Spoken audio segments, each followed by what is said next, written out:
Good morning. My name is Noli Corpus, along with Mr. Lou Araberry from Field Examination Group Norfolk.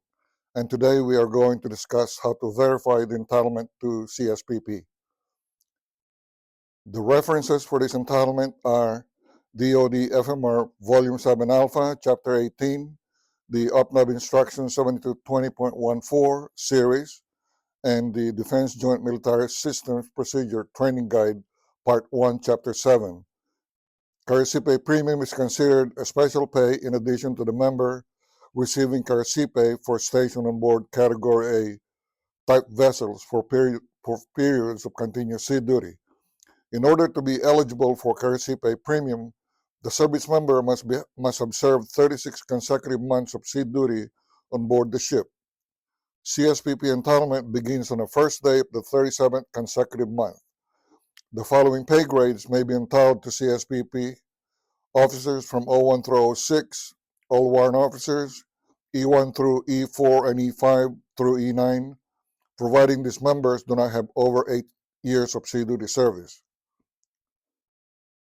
One of the main criteria for our audits is to verify that what the pay sailors are receiving at the present time. These are a series of validation checks that each FEG auditor uses to verify entitlements.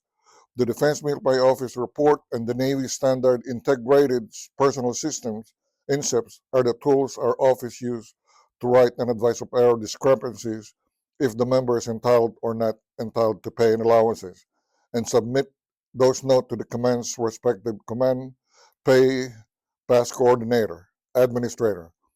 The CPPA can request the DMO reports through their respective regional support center or transaction service center for the various pay and allowances. Another option for the CPPA is to use the INSEPS report management tool in their individual access and build manually a CSPP tracker, where they can use the history of assignments menu to verify and properly credit back-to-back ship commands and calculate idle time, which is 18 months or less, when there is no entitlement to CSP during elapsed time in between duty stations. The DMO report comes in an Excel file, and after the CPPA ensures this report can be sorted by the various categories. One of the methods used is to sort by the number of sea days. If the sea days are at least 1,080, this gives the member of at least 3 years of sea duty service.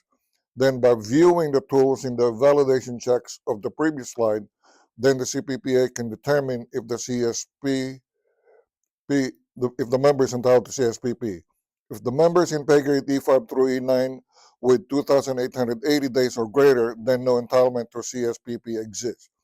As you verify eligibility, always check to ensure the accounting classification code is 100. That determines assignment to a permanent duty station. In this slide, you can see 7 members potentially entitled to CSPP. For the purpose of the training, we are going to concentrate the 2 lines highlighted in yellow, top line and the bottom line. The CSP start in DMO is the last entry in the MFPA 27 line that either started or changed due to sea duty counter longevity.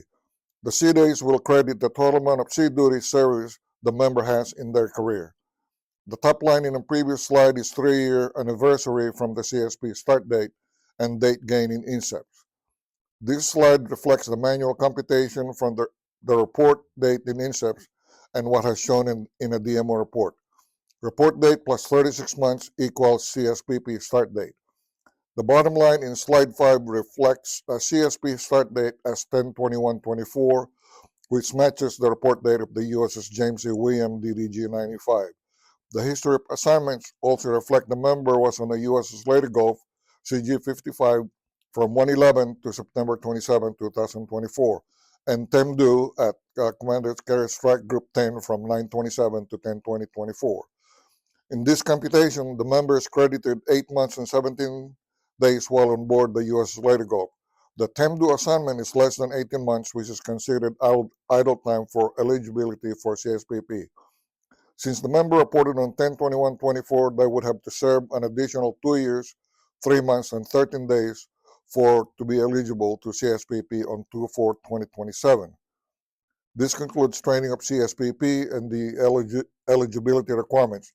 On behalf of our director, Mr. Antonio Paris, and supervisor, Mr. Fred Hicks, this is Noli Corpus and Lou Atterbury saying goodbye.